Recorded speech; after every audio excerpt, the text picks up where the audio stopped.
কোরআনের 3 পারায় চক্রবৃদ্ধি হারে সুদ খেও না, এর মানে কি?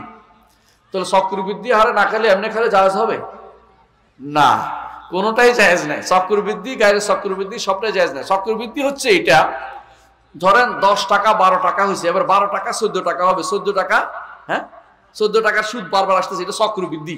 মানে বাড়ার উপরটাও সহ, মানে আসল সুদ দুটো মিলে আবার সুদ খাওয়া, এটা হলো চক্রবৃদ্ধি সুদ।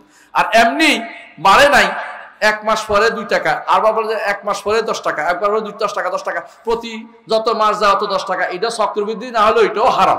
কোনোটাই জায়েজ নাই, সবটাই হারাম, সবটার জন্য ভীষণ ভীষণ শাস্তির কথা হাদিসে আসছে, কোরআনে আসছে।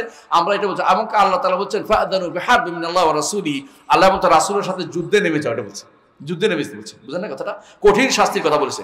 কিন্তু দুইটাই গুনাহ, তবে বেশি গুনাহ হচ্ছে চক্রবৃদ্ধি হারে, এবং চক্রবৃদ্ধি হারেই বর্তমানে বেশিরভাগ এই সুদের কাজগুলি হয়, আপনি জানেন। কারণ তারা কেউ কাউকে ছাড় দেয় না, বরং বলে যে এত টাকার এত বাড়তেই আছে।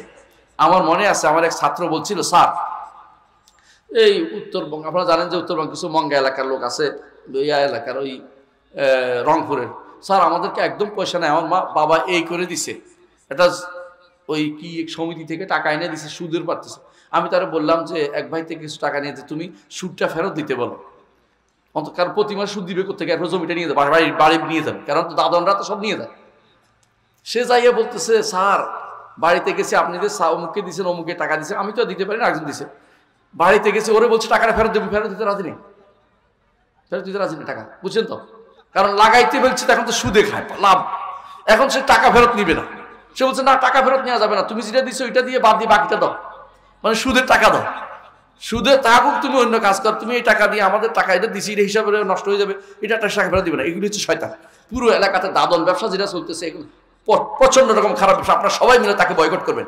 একটা সময় ছিল যারা সুদ খাইতো তাদের বাড়িতে কেউ দাওয়াত খাইতো না, তাদের বাড়িতে কেউ যাইতো না, তাদেরকে হয়তো সালাম দিত না, কিন্তু সুদী অমুক, সুদখোর অমুক কইতো। এখন দিন দিন সুদ বাদ দিয়ে এটা কি হয়ে গেছে, এখন ব্যাংক, এখন নাম সমিতি, এখন অমুক, তারা এখন নাম বদলাইছে।